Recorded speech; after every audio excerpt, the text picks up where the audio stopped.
Bismillahirrahmanirrahim. Assalamualaikum warahmatullahi wabarakatuh. Halo teman-teman, apa kabar? Semoga dalam keadaan sehat walafiat ya. Kembali lagi bersama saya Radika. Kali ini kita akan mempelajari materi bersama tentang momentum dan impuls. Apakah kamu sudah siap belajar? Iya? Atau tidak? Sebelum pembelajaran dimulai, alangkah baiknya kita berdoa terlebih dahulu. Bismillahirrahmanirrahim. Raditu billahi rabba wa bil islami dina wa bi Muhammadin nabiyya wa rasulah. Rabbi zidni ilma warzuqni fahma. Amin. Adapun peta konsep dalam materi momentum dan impuls. Sebelum masuk ke dalam materi, mari kita ketahui bersama-sama kompetensi dasar, kompetensi inti, tujuan pembelajaran dalam materi momentum dan impuls. Selanjutnya, kita akan masuk ke dalam materi yaitu tentang momentum. Momentum adalah ukuran kesukaran untuk menghentikan gerakan suatu benda. Secara matematis dapat didefinisikan sebagai P sama dengan M dikali V, di mana P itu ialah momentum dengan satuannya kilogram dikali meter per sekon, M ialah massa dengan satuannya kilogram, dan V adalah kecepatan dengan satuan meter per sekon. Sekarang kita akan ke contoh soal. Sebuah bus bermassa 2000 kg bergerak dengan kecepatan 72 km per jam. Hitunglah momentum bus tersebut. Diketahui M yaitu 2000 kg dan V sama dengan 72 kg per jam. Kita ubah ke meter per sekon ya. Jadi dari kilometer berubah ke meter, jadi turun 3. Jadi dikali 1000, jadinya 72.000 per dari jam. Kita ubah ke sekon, 1 jam sama dengan 3.600 sekon. Jadi 72.000 dibagi 3.600 sekon sama dengan 20 meter per sekon. Yang ditanyakan ialah berapa besar momentum bus, atau momentum itu kita tulis dengan P. Berapa P-nya? Maka kita gunakan rumus momentum, yaitu P sama dengan M dikali V, di mana M-nya itu ialah 2000 kg dan V-nya itu ialah 20 meter per sekon. Jadi hasilnya itu 40.000 kg meter per sekon. Jadi momentum bus tersebut adalah 40.000 kg meter per sekon. Selanjutnya, kita akan mempelajari tentang impuls. Impuls didefinisikan sebagai hasil kali antara gaya dengan selang waktu. Gaya itu bekerja pada benda itu sendiri.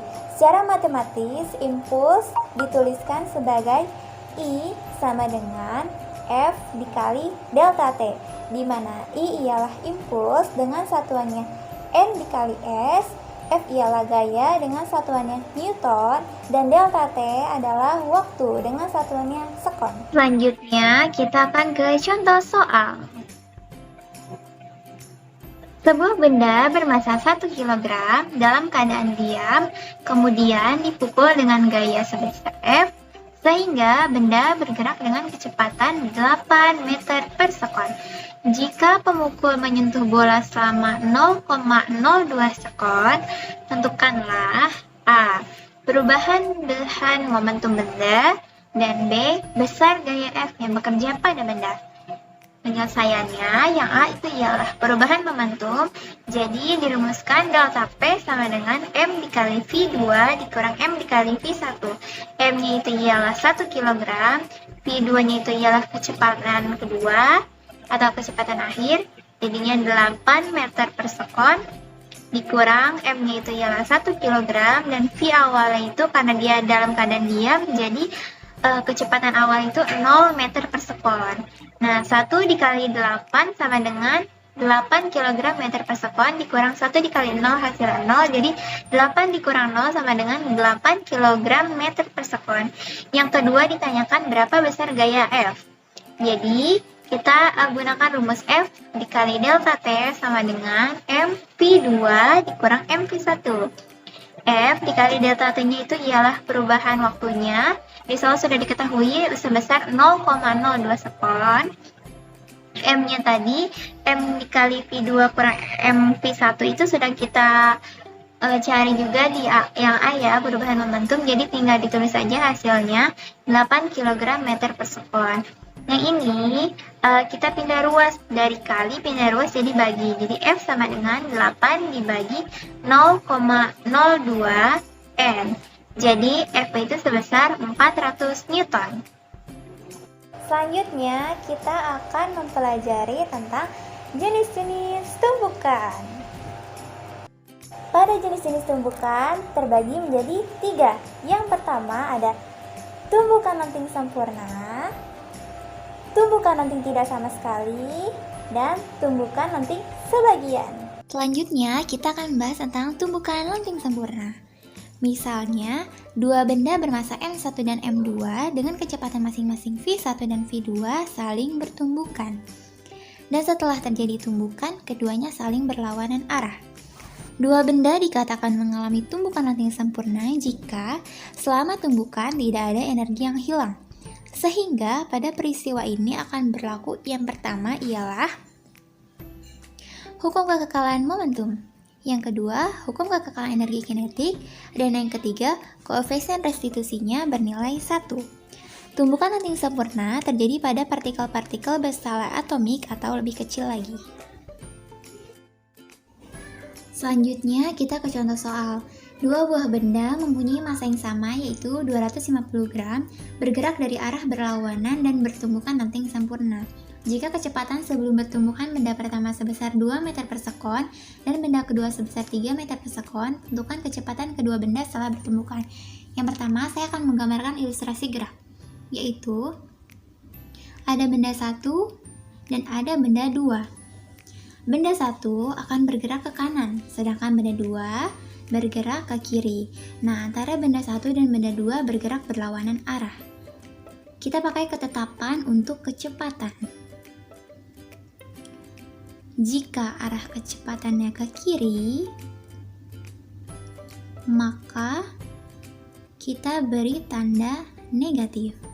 Jika arah kecepatannya ke kanan, maka kita beri tanda positif. Untuk benda 1, V1, karena ke arah kanan, maka positif 2 meter per sekon. Untuk V2, karena arahnya ke kiri, maka kita beri tanda negatif 3 meter per sekon. Kita tulis diketahui M1 sama dengan M2 sama dengan M, karena massa 1 dan massa 2 sama, yaitu 250 gram. Kita jadikan ke kilogram, berarti dibagi 1000, maka 0,25 kilogram. V1 sebesar 2 meter per sekon. V2 sebesar negatif 3 meter per sekon. Diketahui kecepatan kedua benda setelah tumbukan berarti V1 aksen dan V2 aksen. Jangan lupa juga di sini tumbukan lenting sempurna. Karena tumbukan lenting sempurna, maka koefisien atau P sama dengan 1. Oke, langsung aja kita jawab. Yang pertama, kita akan memakai rumus hukum kekekalan momentum. Rumusnya yaitu M1V1 ditambah M2 V2 sama dengan M1V1 aksen ditambah M2 V2 aksen. Kita tahu M1 M2 nya itu ialah M, maka M kali V1 ditambah M dikali V2 sama dengan M kali V1 aksen ditambah M kali V2 aksen. Karena masanya sama, maka semua massa kita coret.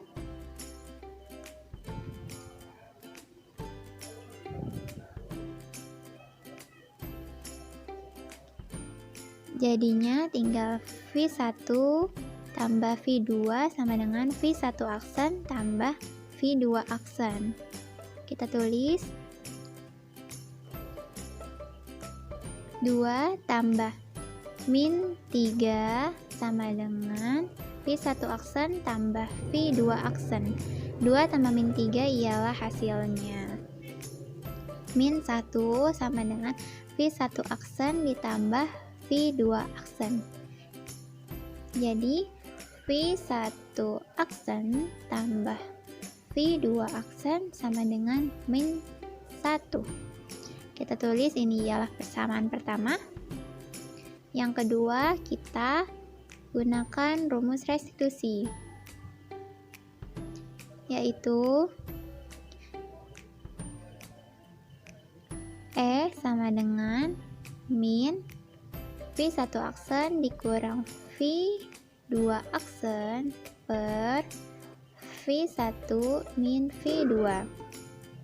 E-nya itu kita ketahui di soal, yaitu 1. Jadi 1 sama dengan min V1 aksen ditambah V2 aksen. Karena ini kita kaliin pelangi ya, per ini yang ini kali pelangi. Jadi hasilnya yang sudah tertera 2 kurang min 3. Kita kali silang. Yang 2 min 3 itu 5, jadinya 5 sama dengan min V1 aksen ditambah V2 aksen. Kita tulis kembali. Jadi min V1 aksen ditambah V2 aksen sama dengan 5. Ini ialah persamaan kedua.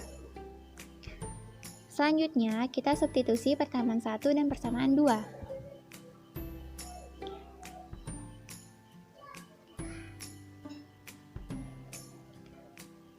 Jadi V1 aksen tambah V2 aksen sama dengan min 1. Persamaan kedua, min V1 aksen ditambah V2 aksen sama dengan 5. Kita tarik garis, kita jumlahkan. V1 aksen ditambah min V1 aksen habis. Jadi tinggal 2 V2 aksen sama dengan 4. Maka V2 aksen sama dengan 4 per 2. Jadi V2 aksen sama dengan 2 meter per sekon. Selanjutnya V2 aksen kita substitusikan ke persamaan pertama. Kita tulis lagi. V1 aksen ditambah V2 aksen sama dengan min 1. V2 nya kita masukkan jadi V1 aksen tambah 2. Kita masukkan ya ke dalam rumus 2 sama dengan min 1. V1 aksen sama dengan min 3 meter per sekon karena plus 2 nya pindah ruas. Jadi V2 aksen itu ialah sebesar 2 meter per sekon dan V1 aksen sebesar min 3 meter per sekon. Nah, yang V2 ini arahnya ke kanan, sedangkan V1 aksen ini arahnya ke kiri. Berikutnya tumbukan lanting sebagian. Contohnya, sebuah bola karet dijatuhkan ke lantai dengan ketinggian H dan kecepatan V. Kemudian memantul kembali ke atas di mana nilai kecepatan lentingnya tidak sama dengan kecepatan semula. Pada tumbukan lanting sebagian ini hanya berlaku yang pertama, hukum kekekalan momentum. Namun, tidak berlaku hukum kekekalan energi kinetik. Jika bola adalah benda pertama dan lantai sebagai benda kedua, maka setelah bertumbukan keduanya tidak menyatu, dan besar koefisien restitusinya itu ialah antara 0 dan 1. Selanjutnya kita ke contoh soal tumbukan lanting sebagian. Dua buah benda mempunyai massa yang sama yaitu 250 gram. Benda kedua bergerak ke kanan dengan kecepatan 3 meter per sekon, mengejar benda kedua yang bergerak dengan kecepatan 2 meter per sekon ke kanan, sehingga terjadi tumbukan lanting sebagian. Jika koefisien restitusinya sebesar 0,2, tentukan kecepatan kedua benda setelah bertumbukan. Kita gambar. Benda 1 dan benda 2. Benda 2 bergerak ke kanan mengejar benda 1. Berarti ini ada V1. Dan yang ini ada V2. Karena geraknya ke arah kanan semua, maka kecepatannya akan bernilai positif. Berarti kita tulis di sini. Diketahui M1 sama dengan M2 sama dengan M, yaitu 250 gram. 250 gram sama dengan 0,25 kg. V1 sama dengan 2 meter per sekon. V2 sama dengan 3 meter per sekon. Ditanya V1 aksen dan V2 aksen. Karena dia tumbukan lanting sebagian, maka diketahui koefisien restitusi, jadi E-nya sebesar 0,2.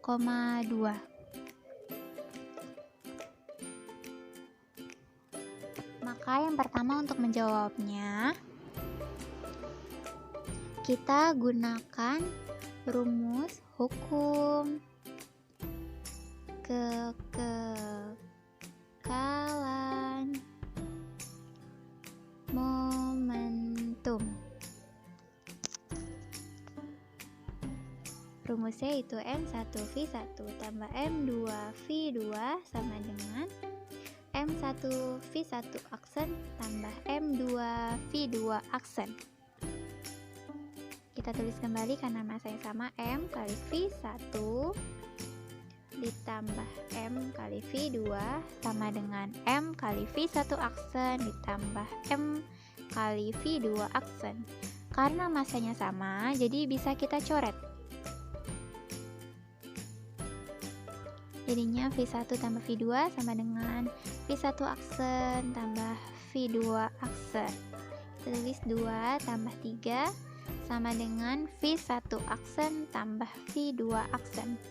2 tambah 3 itu 5 sama dengan V1 aksen tambah V2 aksen. Kita tulis kembali, jadi V1 aksen tambah V2 aksen sama dengan 5. Kita tulis ini persamaan pertama. Yang kedua, kita cari nilai koefisien restitusi,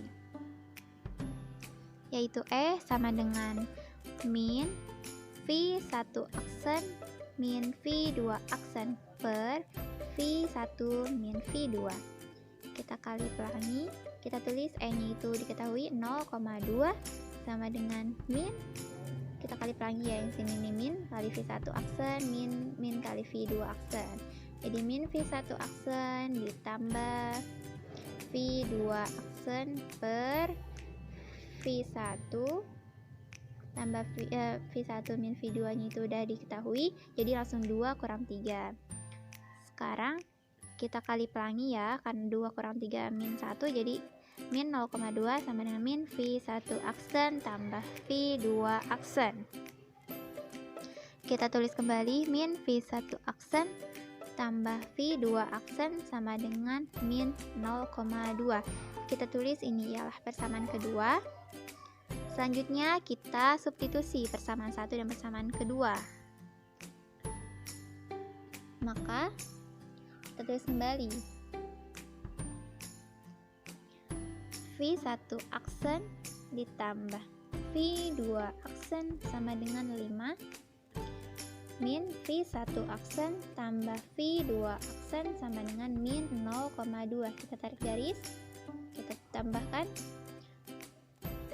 V1 aksen ditambah min V1 aksen habis, maka 2V2 aksen sama dengan 4,8 karena 5 tambah 0 min 0,2 jadi 4,8. V2 aksen sama dengan 4,8 per 2 sama dengan 2,4 meter per sekon. Yang V2 aksen ini kita masukkan ke rumus pertama. Kita tulis dulu persamaan pertama, maka V1 aksen tambah V2 aksen sama dengan 5. Kita masukkan nilai V2-nya, maka V1 aksen tambah 2,4 meter per sekon sama dengan 5. V1 aksen sama dengan 2,4 pindah ruas ya, jadi 5 kurang 2,4 sama dengan 2,6 meter per sekon. Yang terakhir yaitu tumbukan tidak lenting sama sekali. Misal, peluru ditembakkan ke bola hingga peluru tersebut bersarang di dalam bola. Kemudian keduanya bergerak dengan kecepatan yang sama. Sama halnya dengan tumbukan lenting sebagian, pada tumbukan tidak lenting sama sekali hanya berlaku yaitu hukum kekekalan momentum dan tidak berlaku hukum kekekalan energi kinetik. Kedua benda menyatu dan bergerak bersama setelah bertumbukan. Nilai koefisien restitusi sama dengan 0, sehingga besar kecepatan benda setelah tumbukan dapat dihitung dengan persamaan V1 aksen sama dengan M1 V1 tambah M2 V2 per M1 tambah M2. Selanjutnya kita akan membahas tentang tumbukan tidak lenting sama sekali. Sebuah peluru 100 gram ditembakkan ke arah papan kayu 500 gram yang digantungkan pada tali panjang. Setelah ditembakkan, peluru bersarang di papan kayu dan keduanya naik 20 cm dari posisi semula. Tentukan kecepatan awal peluru. Di sini kita akan menggambarkan ilustrasinya. Jadi, di dalam soal ini kita gambarkan ada papan kayu, kemudian ada peluru. Ditembakkan pelurunya ke papan kayu, nanti papan kayu dan peluru itu akan naik setinggi 20 cm. Jadi dia bergerak bersama-sama. Karena peluru dan papan kayu bergerak bersama-sama, maka ini termasuk tumbukan tidak lenting sama sekali. Karena kecepatan setelah tumbukan kedua benda itu sama. Yang pertama, kita tulis dulu nih diketahuinya. Nah, di sini kita tulis diketahuinya. MP atau massa peluru sama dengan 100 gram. Kita ubah ke kilogram, maka hasilnya itu 0,1 kilogram.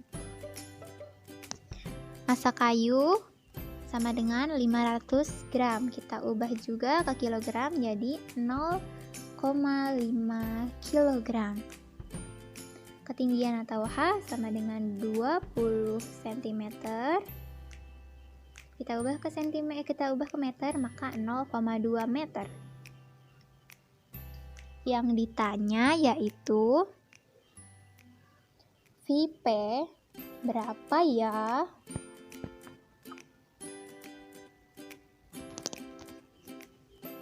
Kita jawab.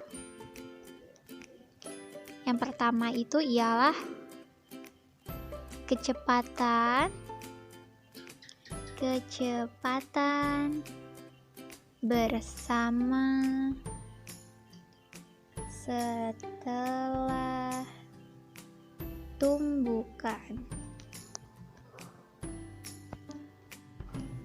bertumbukan, yaitu rumusnya VT kuadrat sama dengan V0 kuadrat min 2GH.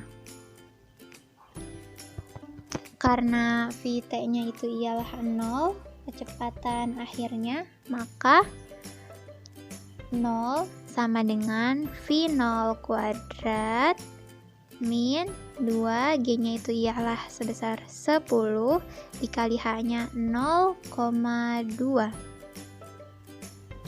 Jadi 0 sama dengan V0 kuadrat min 4. V0 kuadrat sama dengan 4, maka V0 sama dengan 2. Ini ialah sama aja dengan nilai V aksen atau kecepatan setelah bertumbukan.